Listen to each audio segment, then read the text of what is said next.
Shalom sa inyong lahat. Gayunmay hindi lamang sila ang idadalangin ko, kundi sila rin naman na mga sumasampalataya sa akin sa pamagitan ng kanilang salita, upang silang lahat ay maging isa. Gaya mo, Ama, na nasa akin at ako sa iyo, sana sila'y manatili sa atin, upang ang sanlibutan ay sumampalataya na ako'y sinugo mo. Juan 17, 20 at 21. Welcome po sa Good and Faithful channel dito sa YouTube. Dalayan kong maging pagpapala ito sa iyo tuwing ikaw ay magbubukas at manunod. Ang pangunahing mapapanood mo ay ang pagtatalakay ng lingguhang pag-aaral ng salita ng Diyos. Darating ang araw na madaragdagan ito ng mga serye ng pag-aaral sa iyo pang paksa tungkol sa pagiging katiwala ng Diyos. Si Jesus, ang salita ng Diyos, pakinggan siya. Mga tema sa Ebanghelyo ni Juan. Bago tayo pumalaot, ay manalangin muna tayo. Ang ating panalangin ay mula sa awit 119, 116 at 117. Panginoong Diyos, Ama namin sa langit, alalayan mo kami ayon sa iyong salita, upang kami mabuhay at huwag mo kaming hiyain sa aming pag-asa. Alalayan mo kami at kami maliligtas at magkakaroon kami ng laging pitagan sa iyong mga palatuntunan. Amen. Pangatlong leksyon, ang nasa likuran, ang paunang salita. Ating susing talata ay Juan 1:1. Sa simula ay ang salita, at ang salita ay kasama ng Diyos, at ang salita ay Diyos. Ang leksyong ito ay bumabalik sa pasimula ng Ebanghelyo, kung saan itinakda ni Juan ang direksyon na siya, sa pamagitan ng inspirasyon ng banal na espiritu, ay nagtatangkang dalhin ang mambabasa. Si Juan, na naglalahad ng kanyang mga tema bilang bahagi ng isang dakilang kosmikong lawak na naglalarawan ng mga nangingibabaw na katotohanan tungkol kay Hesukristo. Mga katotohanang umaabot pabalik kahit ba bago sa paglalang. Muling tatlong paghahati ng leksyon. Una, ang Panginoong Hesukristo. Ikalawa, muling pagpapakitang mga tema, paniniwala, walang paniniwala. Pangatlo, muling nagpapakitang mga tema, kalwalhatian. Doon sa una ay tatlo ang tatalakayin. Ang banal na logos, ang salita'y nagkatuwang tao, dinggin o hindi ang salita. Sa ikalawa ay tatalakayin ang balangkas ng tao, at sa ikatlo ang balangkas na kosmiko. Unang pagkakahati, ang Panginoong Hesukristo. At una sa tatlong pagtatalakay, ang banal na logos, 1:1 hanggang 5. Sa simula ay ang salita, at ang salita ay kasama ng Diyos, at ang salita ay Diyos. Sa simula ay kasama na siya ng Diyos.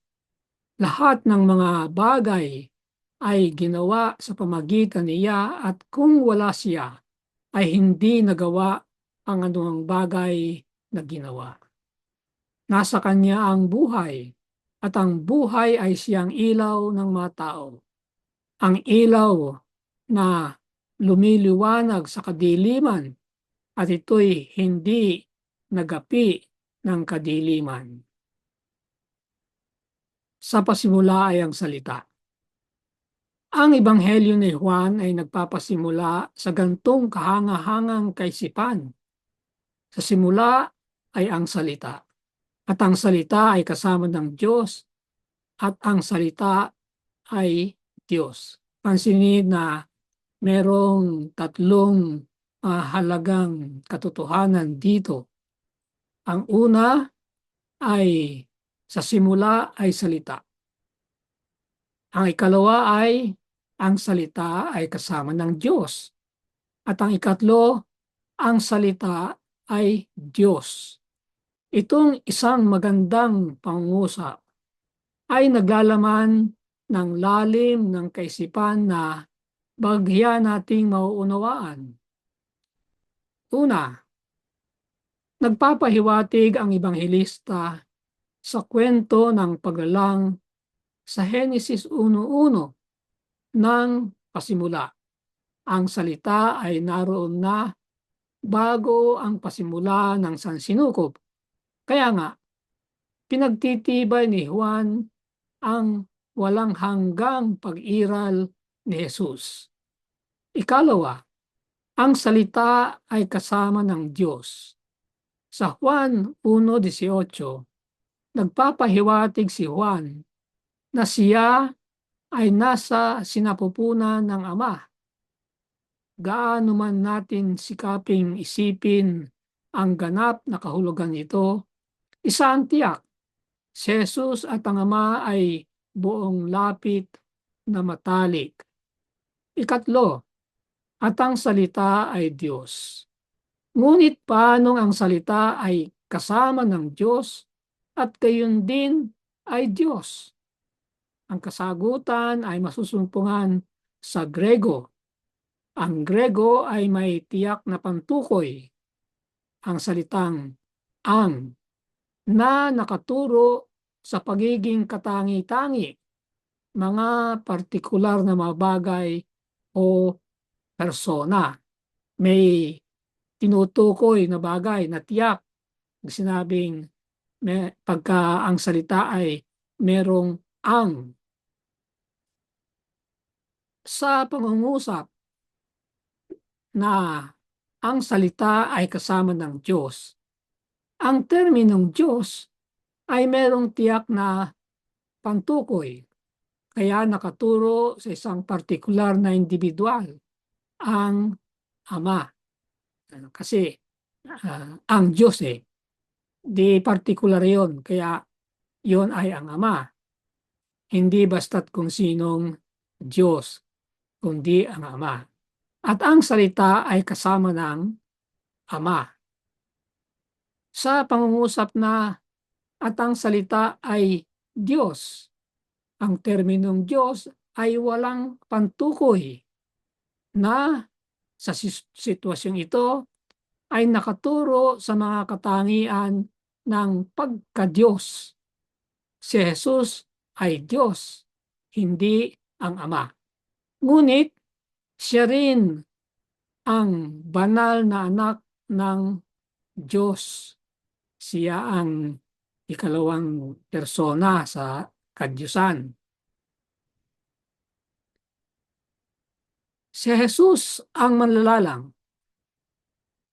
Sinasabi niya sa Juan 1:3 at 4 na si Jesus ang manlalalang ng lahat ng mga nilikhang bagay. Anumang bagay na hindi umiiral noong una, ngunit pagkatapos ay umiral, ay nangyari lamang sa pamagitan ni Jesus, ang manlilikhang Diyos. Mula sa mga panahong walang hanggan, hanggang ang Panginoong Hesus Kristo ay kaisa ng Ama. Siya ang larawan ng Diyos, ang larawan ng kanyang kadakilaan at kamahalan, ang ningning ng kanyang kalwalhatian. Sa pages, page 19. Pangalawang pagtatalakay, ang salita ay nagkatawang tao. Juan 1:14.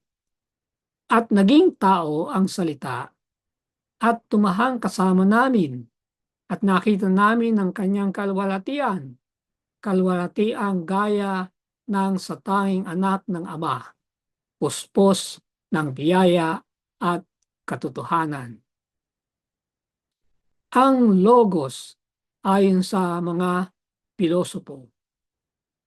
Sinimula ni Juan ang kanyang ebanghelyo hindi sa pangalang Jesus o ang kanyang papel bilang Mesyas, Kristo, kundi ang ng terminong Logos.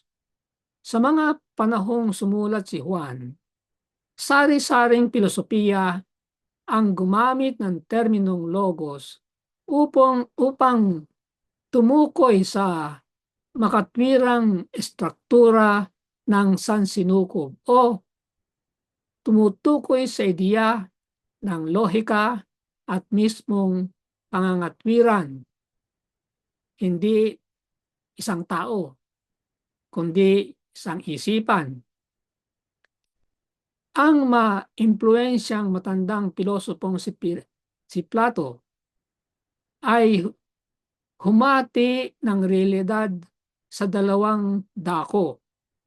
Ang una ay ang makalangit at hindi nagbabagong lugar, kundi saan umiiral ang ganap na pagiging sakdal. Ang iba ay mga lugar dito nasisira, nagbabago, isang napakadi sakdal na paglalarawan ng sakdal na lugar sa itaas, saan man ito inaakalang umiiral. Kinilala ng mga ibang pilosopo ang Logos bilang mga buod na tagapamagitan sa pagitan ng mga forma at walang hanggan at ng nasisira at makalupang forma nito. Ano naman ang Logos ayon kay Juan? Iginiit ni Juan na ang katotohanan, ang Logos, ay isang persona, si Jesucristo, na nagkatawang tao at tumahan sa gitna natin, Juan 1:14. Para kay Juan, ang Logos ay ang salita ng Diyos. Higit na mahalaga, nakipag-usap ang Diyos. Ibig sabihin, inihayag niya ang sarili sa sangkatauhan sa pinakasukdulang paraan. Ang Diyos ay naging kaisa natin. Ang Logos ay naging tao at nanirahan sa atin. Sa Ebanghelyo ni Juan, ang Logos ay kumakatawan sa walang hanggang Diyos na pumasok sa panahon at espasyo na nagsasalita, gumagawa at nakikipag-ugnayan sa mga tao sa personal na antas. Ang walang hanggang Diyos ay naging isang tao kaisa natin. Pinagbabatayang salitang Grego na isinaling nanirahan ay nangangahulugang magtayo ng tolda. Tumutukoy si Juan sa Exodo 25:8, kung saan ang Diyos ay nagsabi sa mga Israelita na gumawa ng santuaryo, isang estrukturang tolda upang siya ay makapanirahan sa gitna nila. Sa katulad na paraan, ang pagkakatawang tao, si Kristo Jesus, ang banal na anak ng Diyos, ay humakbang sa laman ng tao. Tinakpan ang kanyang kalwalhatian upang ang mga tao ay maaaring makipag-ugnayan sa kanya. Kundi kung wala yung pagkatao ni Jesus at makikita ang Diyos ng tao, siya'y mamatay. Kaya siya nagkatawang tao, bagamat siya ay Diyos, hindi makikita ng tuwiran ang Diyos. Pangatlong pagtatalakay. Dinggin o hindi ang salita. Juan 1:9-12. Siya ang tunay na ilaw na tumatanglaw sa bawat dumarating sa sanlibutan. Siya noon ay nasa sanlibutan at ang sanlibutan ay ginawa sa pamamagitan niya. Gayunmay hindi siya nakilala ng sanlibutan. Siya'y naparito sa kanyang sariling tahanan at siya'y hindi tinanggap ng kanyang sariling bayan. Subalit, ang lahat ng tumanggap sa kanya na sumasampalataya sa kanyang pangalan ay kanyang pinagkalooban sila ng karapatang maging mga anak ng Diyos.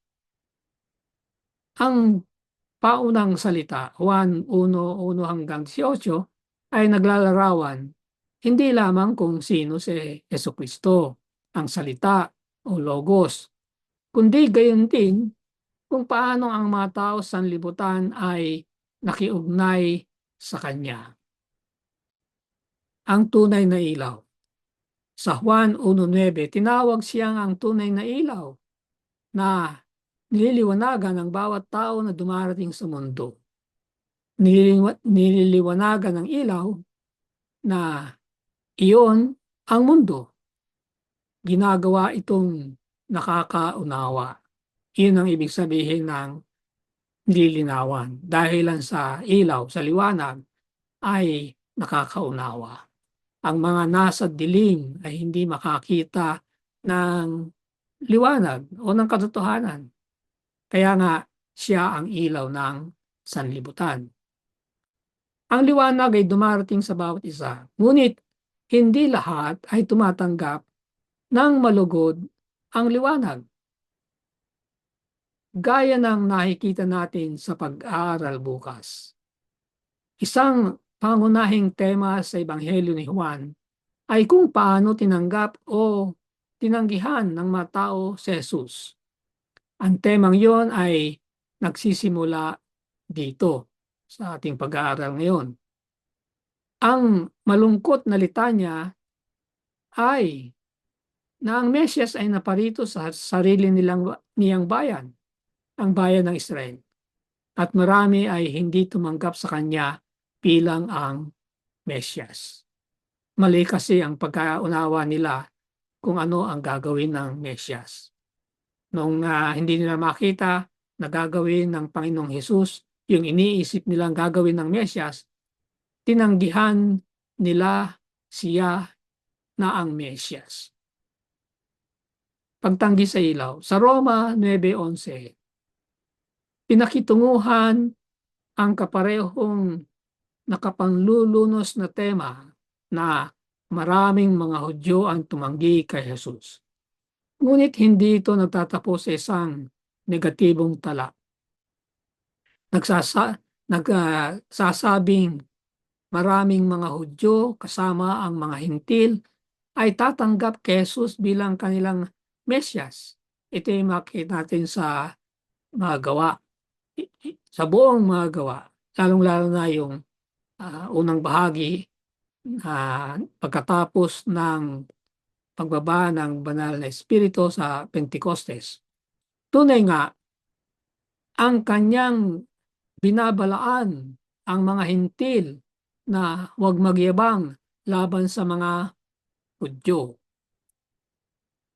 Basahin natin, sapagkat kung ikaw nga ay pinutol mula sa likas na ulibong ligaw at salungat sa kalikasan ay isinanib ka sa pinayabong na puno ng olibo.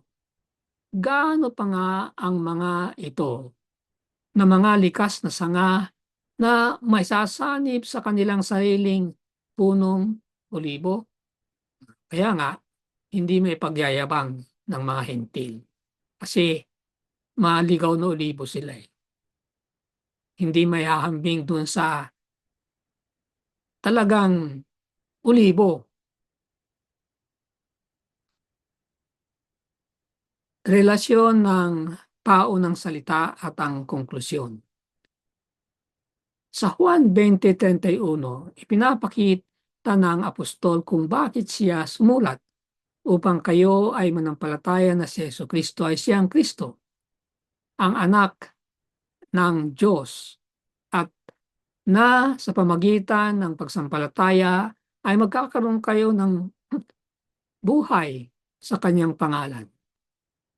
Kaya ang pasimula at ang konklusyon ay bumubuo ng isang uri ng pagkakaisa, magkakaugnay na konsepto na sumasakop sa lahat ng pangyayari sa pagitan nila.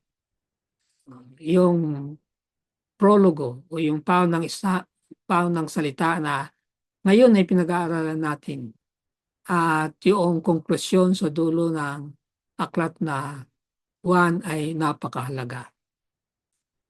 Ang pagkakaugnay na ito ay nakaturo sa sumasangkot sa lahat na layunin ng Ebanghelyo ni Juan, na ang mga tao ay maliligtas sa pamagitan ng pagsampalataya kay Jesucristo bilang kanilang tagapagligtas. Pangalawang pagkakahati, muling nagpapakitang mga tema, panampalataya o walang panampalataya.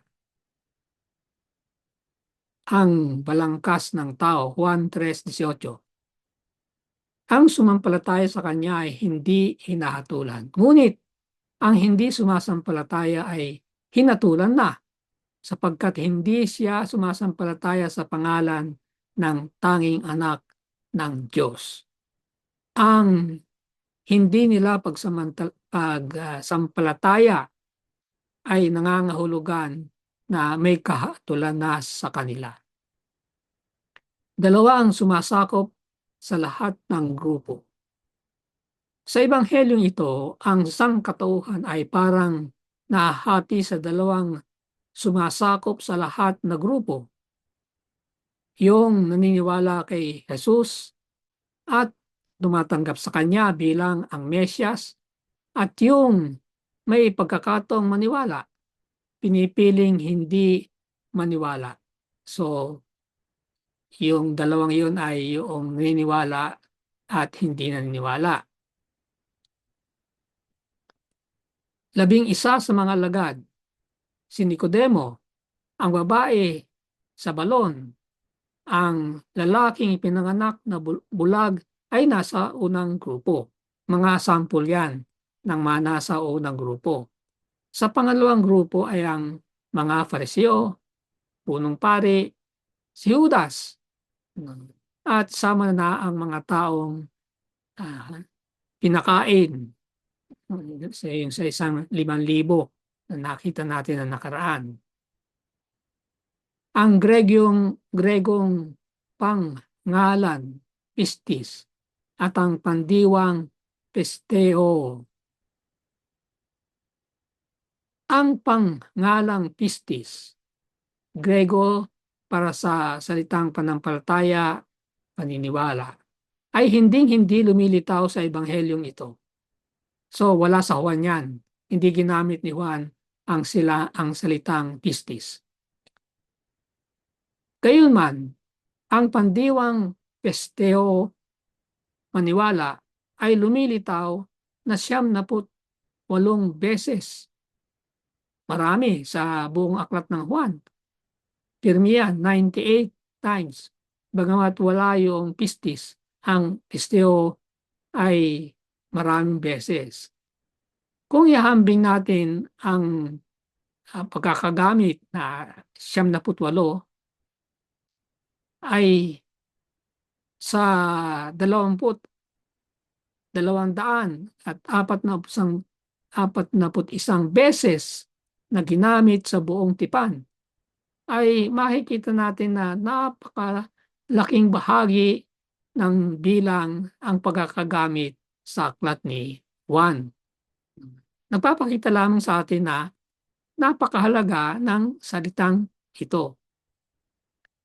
Ang paggamit ng pandiwa sa halip na pangalan, noun, ay maaaring nakaturo sa isang napakaaktibong isipan ng pagiging isang Kristiyano. Ibig sabihin sapagkat action word to verb, action word, ang paniniwala o panampalataya. Ito ay dapat na isang bahagi sa buhay ng isang Kristiyano. Ang belief o ang action ay isang aksyon. Hindi ba sinasabi sa Aklat ng Santiago na ang panampalatayang hindi nakikita sa gawa ay walang kwenta, patay. Yan ang ididiin sa pagkakagamit ng salitang pandiwa imbis na noun, pangalan. Ang pagiging isang mananampalataya ay isang bagay na ginagawa natin at ito'y ipinapahayag sa kung paano tayo namumuhay at hindi lamang sa isang pangkat ng pinaniniwalaan, no? Hindi lamang yung doctrine, yung 28 fundamental doctrine, hindi. Yung pagsasakabuhayan ng mga doktrina ay pagpapakita ng panampalataya. Gaya ng nalaman natin, ang diablo ay naniniwala rin kay Jesus. Makikita natin yan sa Santiago 2:19 at nanginginig pa nga. Pangunahing pagkakaiba sa pagitan ng mga grupo. Sa Juan, ang pangunahing pagkakaiba sa pagitan ng dalawang grupo ay ang paraang na nag-uugnay sa kanila kay Jesus. Ang mga nanampalataya o yung lumalapit upang manampalataya ay may pagiging bukas sa Kanya kahit pa kapag hinaharap o kinagagalitan sila. Lumalapit sila kay Jesus at hindi tumatakbong papalayo. Siya ang ilaw na lumiliwanag sa kanila at sa pamamagitan ng panampalataya sa paniniwala, sila'y magiging mga anak ng Diyos. Ang mga hindi nananampalataya sa kabilang dako ay karaniwang lumalapit kay Jesus upang makipag-away sa Kanya. Di ba yan ang makikita natin sa mga leader ng mga relihiyon? Kaya sila nagtatanong ay upang subukan siya, upang itrap. Inaabangan nila ang kanyang pagkakamali. Nailarawan sila sa pamagitan ng mga nagmamahal sa kadiliman sa halip na sa liwanag. Yung kagaya ng nabanggit ko kanina, yung mga nasa dilim, madilim, walang makita yan. Yan ang larawan ng mga taong sarado ang isip. Kahit na ano ang paliwanag mo, hindi makikita ang paliwanag mo, sarado ang isip eh. Samantala yung kanina, sinabi ay bukas ang isip nila. Kahit na nakakagalitan. Yan. Ito ay iba, nasa dilim. Nasusumpungan nilang ang kanyang mga salita ay mahirap matanggap o nakikita nila siya na binabasag ang matatandang tradisyon at hindi tumutupad sa kanila ng mga inaasahan, ang kanilang inaasahan na dapat niyang gawin. At kita natin ito ng nakarang leksyon, yung mga tradisyon nila sa araw ng Sabat, yun, naging kontrobersyal. Ang salubing ito siyempre ay paulit-ulit na nakita sa mga lider ng relihiyon na sa isip bilang mga espiritual na gabay ng bansa ay dapat naging unang tumanggap kay Jesus. Pangatlong pagtatalakay, muling nagpapakitang tama. Kalwalhatian naman. Ang kosmikong balangkas, 1:19-1-5. Nang masabi na ni Jesus ang mga bagay na ito, tumingala siya sa langit at sinabi, Ama, dumating na ang oras. Luwalhatiin mo ang iyong anak upang luwalhatiin ka ng anak. Yamang binigyan mo siya ng autoridad sa lahat ng laman upang bigyan niya ng buhay na walang hanggan ng lahat ng ibinigay mo sa Kanya. At ito ang buhay na walang hanggan, na ikaw ay makilala nila na isang Diyos na tunay at si Jesucristo na iyong sinugo. Niluwalhati kita sa lupa sa pagtatapos ko ng gawaing binigay mo sa akin. At ngayon, Ama, luwalhatiin mo ako sa iyong harapan ng kalwalhatiang aking tinaglay sa harapan mo bago nagkaroon ng sanglibutan. Ang pag-aaral kahapon ay tumitingin sa makalupang balangkas ng Ebanghelyo ni Juan. Makalupang balangkas. Kasama dito ang salungatan at interaksyon nila sa pagitan ng mga tao na palaging umiikot sa kung sino si Jesus at ano ang kanyang ginawa. Ang pag-aaral ngayong araw na ito ay nakatuon sa banal, kosmikong balangkas na matatagpuan din kay Juan. So, dalawa yan. Yung human cosmic storyline, balangkas. Human at cosmic. Ang manlalang ng sansinukob. Inihahanda ni Jesus bilang ang banal na anak ng Diyos, ang manlalalang ng sansinukob. Muli, anumang bagay na wala dati, ngunit umiral, ay nangyayari lamang sa pamagitan ni Jesus. Lahat ng mga bagay ay ginawa sa pamagitan niya at kung wala siya, ay hindi nagawa ang anumang bagay na ginawa. 1:1-3. Ngunit nagpapatuloy ito upang pansinin ang kalwalhatian ng kanyang pagiging tao sa pagkakatawang tao. Talatang 14. Ginamit ni Juan ang mga terminong kalwalhatian. Sa Grego ay doxa.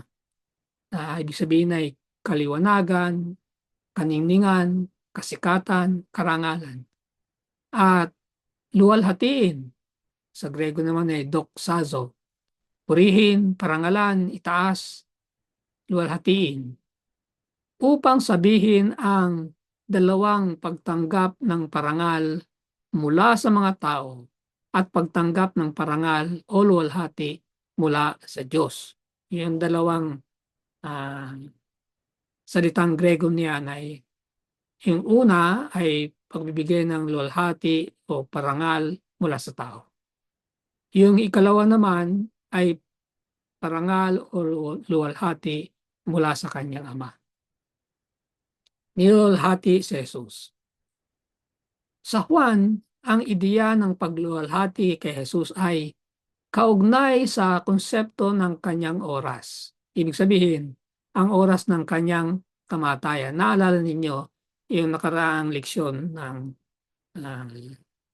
nawala ng alak sa isang kasalan. At sinabi ng kanyang ina na nawalan na ng alak. Ang sagot niya hindi pa niya oras. Yun, ang oras ng kanyang kamatayan. Ang krus, ang kanyang oras ng kalwalhatian. Dalawang oras yan ha. Ang krus ay oras ng kamatayan. Ang krus ay oras ng kalwalhatian. Paano ang oras ng kamatayan ay oras din ng kalwalhatian? Tingnan natin. Ang ideyang ito ay medyo kabaligtaran dahil ang pagpapako sa krus ang pinaka nakakahiya at nakakaabang paraan ng pagpaparusa noong matandang mundo ng marumano. Itong hindi ka panipaniwalang kaibahan. Ang Diyos ay nasa isang krus ay naglalarawan ng pagsasama ng kwentong sabwatan ng tao at Diyos. Yung tao, sabwatan ng tao, yun yung kanyang kamatayan. Yun namang mula sa Diyos, yun ang kaluwalhatian. Sa antas ng tao, namatay si Jesus na may paghihirap, isang hinamak na kriminal na sa panghihina ay sumigaw, Diyos ko, bakit mo ako pinabayaan? Itong pantao at madilim na panig ng krus ay lalo nang ipinakita sa Mateo at sa Marcos. Sa Mateo, nasa Kapitulo 27. Sa Marcos naman ay Kapitulo 15. Ngunit ang maluwalhating panig ng krus ay tanging ipinapakita sa Lucas at Juan.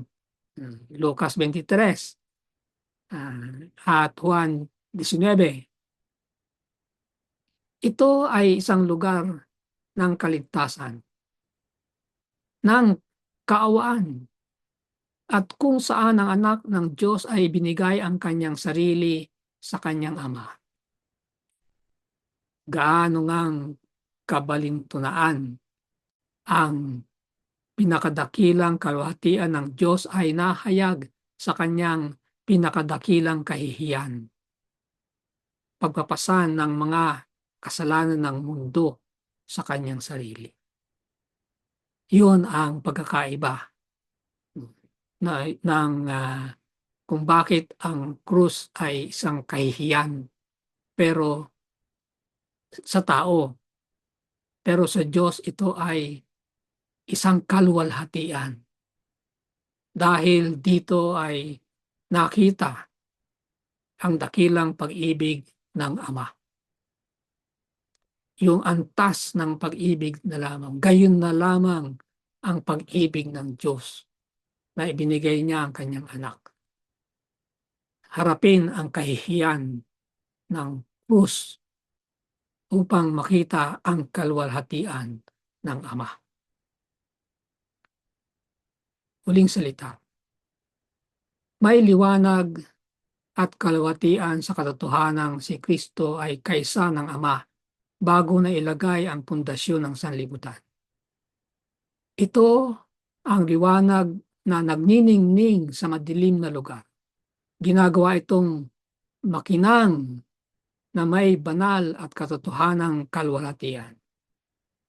Ang katotohanan ito na walang katapusang mahiwaga sa sarili nito ay nagpapaliwanag sa mga iba pang hindi maipaliwanag na mga katotohanan. Samantalang ito ay nakadambana sa liwanag na hindi malapitan at maunawaan. Amen. Ang dalangin ko para sa iyo. Sa ngalan ng ating Panginoong Hesus, ang salita ng Diyos. Dalangin ko na ang kanyang masalita sa kasulatan tungkol sa kanyang sarili at ang kanyang nagawa at gagawin pa para sa iyo ay magpapatuloy na magpalakas ng iyong panampalataya sa Kanya. Sumainyo ang Good and Faithful channel dito sa YouTube.